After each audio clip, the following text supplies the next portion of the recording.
This is problem 2-92. It's on page 65. Determine the magnitude and coordinate direction angles of the resultant force. Unfortunately, unless you look on with the book, you'll have difficulty understanding this one. I'll hold it up so you can see it in the video. But basically, there are two forces applied to the top of this pole. And it's a three-dimensional situation, so it's a little bit difficult to understand at first. So please do refer to the figure as we go along in your textbook. So you'll have to refer to the figure, and we're supposed to find the magnitude of the resultant. And we are also supposed to find the coordinate angles alpha, beta, and gamma of the resultant force. So these are the angles between the resultant force, which is just a vector, and the coordinate axes, x, y, and z. Now you need to remember that alpha goes with x, beta goes with y, and gamma goes with z. So it's in the same order. Alpha, beta, gamma are like A, B, G, I guess. X, Y, Z matches it. So you might just make yourself a note that these are angles with respect to the x, y, and z, or positive x, y, and z axes. So here's my solution or my plan.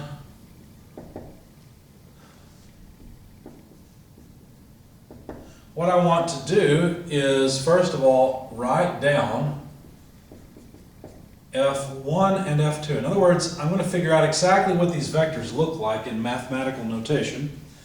Then my plan is to calculate the resultant by simply adding F1 to F2. And from that, I can use something of this form. Cosine of alpha equals the resultant x component over the magnitude of the resultant in order to find the angle theta for the x. And of course, what I would do is put in beta and y and then gamma and z, where I'm talking about the resultant's x, y, and z components along those axes. So let's start off by calculating the magnitude of, well, let's see, force 1 was given to us in such a way that it's nice to calculate the projection of force 1 on the xy plane. So that's what I'm doing first, calling it F1 prime. That's the notation your books use, is a prime notation for a vector that they're going to take and decompose further into other coordinates, usually along two other coordinate axes. Anyway, so the way I decomposed it was by taking the, let's see how I can describe this, the 3-foot dimension, which is already in the xy plane, and dividing that by the magnitude of the hypotenuse.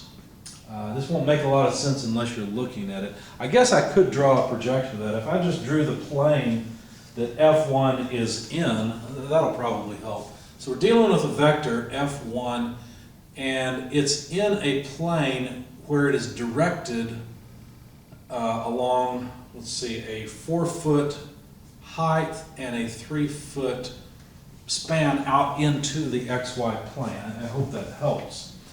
So one thing you need to get used to in statics is the relationship between vectors that are pointing in the same direction. What I mean is there's some geometry here, right? There's a direction of F1. I guess this might actually help, because if this is a 3-4 side, then the hypotenuse is a 5-foot side, and I won't have to calculate it and show you that. But basically what I'm trying to do is take this and get just this component. That's what I'm calling F1 prime, is just this component. So it would be 3/5 of the magnitude of F1, but we know that the magnitude of F1 is 100 pounds for us. That was given. And so this comes out to 60 pounds. Now, you've got to get used to the relationship between what I call the geometry triangle and the force triangle. They are similar triangles. So what we've really done here is we have scaled this component based on the magnitude of a known vector. Let me show you. So basically we've got two triangles here. Let me extract them out. The other triangle is similar to this geometry triangle. It has a side here, F1, and a side here, F1 prime. You can call it F1x, but that's not really a good name because it's not along the x-axis. It's in the xy planes. You can call it xy, I guess. But notice these two triangles have to be similar to each other because we know that these two lines are parallel. So what that really means is that something like F1 prime, this side over this side, must be equal to, well, let's see, a similar triangle to this, so it must be 3/5. And that's really all I've done, and then solve for F1 prime by moving F1 to the other side. You see, so in statics, it's really important that you clearly understand we're using geometry to determine the components of a force triangle. So anyway, there's our 60-pound force, and of course, if we were to look from the top down now, that force F1 has components, let's see, in the negative x direction, positive y, negative x. The coordinate system, if you were to look at it from the top down, looks something like this, and then F1 prime lies in this plane, this xy plane, with a negative x component and a positive y component. So anyway, what I'm going to do next is to get those components and write that, let's see, F1x is a negative thing because it's in the negative direction, has magnitude F1 prime times sine of 40 degrees. I frequently abbreviate sine as just S. I guess I shouldn't have erased that quite so soon. We had a yx like this, and then an F1 prime in this direction. It's this angle here that is 40 degrees. So you can see why I'm using sine to get the x component, because I want this component, right, which is opposite the angle. So that's a sine relationship. Anyway, we know that F1 prime is 60 pounds, and sine of 40 is something your calculator can do all day long, so that's no problem. Anyway, this comes out to about negative 38.5673 pounds force. Okay. I should have worked with F1z, but oh well. It's pretty obvious that F1y, from the diagram I just erased, is equal to F1 prime times cosine of 40 degrees. It's a positive component. That comes out to about 45.9627 pounds force. And then going back, remember I had drawn the plane for F1 versus F1 prime, and then this component would simply be, well, let's see, the force goes this way, so this component would be down this way in the negative z direction, so this would be F1z, and it's still a similar triangle to the geometry triangle, which was a 3, 4, 5 triangle. So F1z could be calculated as, notice it's pointed down, so I'll write negative 4, because it's the force side, fifths of F1, which is 100 pounds force. So if you take 4/5 of 100, that's just 80, and of course it's negative, so negative 80. So now what I've done is I've got the magnitude of the x, y, and z components of F1. Now, one way you can check your work, if you've gone through this and you're not sure that you got it right, take the square root of the sum of the squares of all three of the components, and you should come back to 100 pounds. That's what I did. I checked it. It worked, so I'm sure these are correct. Now, I also need to decompose F2, but before I do that, let me write this out in components. So I need negative 38.5673, that's a 7, not a 1, and that's in the I direction, and in the Y direction, or the J, 45.9627J, minus 80 in the K or Z direction. And these are all pound force units.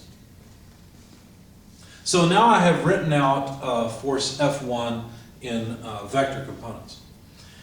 Now, because it was so convenient to know the magnitude of the hypotenuse of that triangle, I'm going to do the same thing for F2. And F2 is directed along line BC. So what I'm going to do is use the geometry of between BC to calculate the length of that line.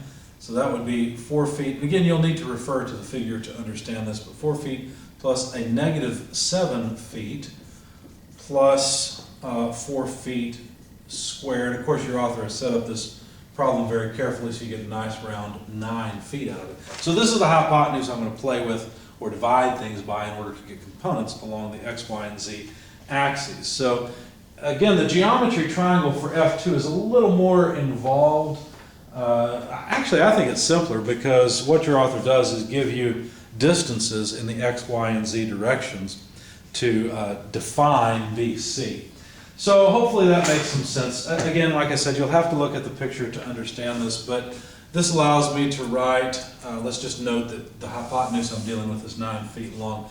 F2x is 4 feet by 9 feet times 81 pounds. All I'm doing is scaling the 81-pound vector F2 and just decomposing it along the axis. So that comes out to 36 pounds. If you do the same thing for F2y, of course it's got a negative component, so negative 7 feet over 9 feet times 81 pounds gives you negative 63 pounds. And then F2z also is in the negative direction, so negative 4 feet divided by 9 feet times 81 pounds. And I'm being lazy with my units, but it's a negative 36 pound force. So now we can write F2 as a vector with I component 36, J component negative 63, and K component negative 36. And these are all, again, pounds force. So all I've done is I've written F1 and F2 mathematically so that now I can add them together. So let's do that next. Let me erase all of the intermediate stuff that we don't really care about. Don't think we need those anymore. If so, I'll just refer to my notes. So the whole purpose in what we just did was to get at F1 and F2 as vectors so that we can add them together. So all we got to do is add the components. So we need to take 36 minus 38.567, etc. That comes out to negative 2.5673 in the I direction, and we need to take 45.9627 minus 63. When you do that, you come out with negative 17.0373 in the J direction. And then finally, add negative 80 to negative 36. You can do that in your head. It's negative 116 K, and these are all still pounds force. So now we have the resultant. We found it. But that's not really what they asked for. They wanted the magnitude of the resultant. Okay, we can do that. So this is the resultant vector. To get the magnitude of a vector, all you have to do is take the square root of the sum of the squares of the components. So negative 2.5673 quantity squared plus negative 17.0373 quantity squared plus negative 116 squared, take the square root, and that will give us the magnitude. When you do that, you find that the magnitude of the resultant is about 117.27 pounds force. So that's the total force acting at the top of that pole. Now let's think about this for just a second. Look how small the I and J components are. Most of this vector, most of the force is directed in the negative K direction. So we're basically pulling down on this post more than anything. We're pulling a little bit to the I direction and even more to the J, but the primary direction of the force is down. So let's see what we can do with that. We're supposed to now find the coordinate angles. So if we do that, or the angles between this vector FR and the coordinate axes, X, Y, and Z. So to get alpha, the angle between FR, the resultant vector, and the x-axis, what I have to do is, let's rearrange this equation. I will need to take the inverse cosine of FRX over FR. Now it's important that you understand and interpret what I'm doing here. Really what I mean by FR is just the magnitude, right? This is just another way to write it. Yeah, we could do this, and I'll do it for your sake. FR, that's really what I want, is that magnitude. But you need to start to understand that each of these terms we're dealing with have physical meaning. So FRX, the x component, what is it? It's right there. Negative 2.5673. The magnitude of the vector is 117.27, and that's what we need to take the inverse cosine of. So alpha comes out to right about 91.2544 degrees, meaning that this vector r is almost perpendicular to the x-axis. Now, continuing along, for beta, well, there we need to take the inverse cosine of the y component. And let me just write FR. You understand hopefully that I mean the magnitude of the vector FR. So cosine inverse, let's see the y component, negative 17.0373. Magnitude is still 117.27. I rounded it off, so that's why that tilde is there to indicate that it's approximately right. It's not exact. It's close enough for our purposes.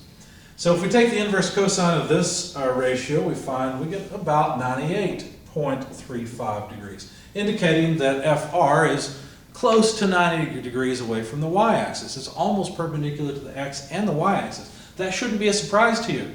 Look, we already said that most of it is directed along the z-axis, right? Very little of it is in the x and the y direction. It's almost perpendicular to the x and the y direction, so this should make some sense. Finally, gamma, the angle of the resultant vector with respect to the z-axis. Calculate in the same manner. Take the component in the z direction, 116, divide it by the magnitude of the vector, take the inverse cosine, and that will give us the angle gamma, which is about 171.56 degrees, indicating that it's almost opposite the direction of the positive z-axis. We already knew that. Look, it's negative. Most of it is directed along the z-axis. That's how we got 180 degrees. If we got 0 degrees, then it would be in the positive z direction. It's just almost in the negative z direction. And it's almost perpendicular to the x and the y.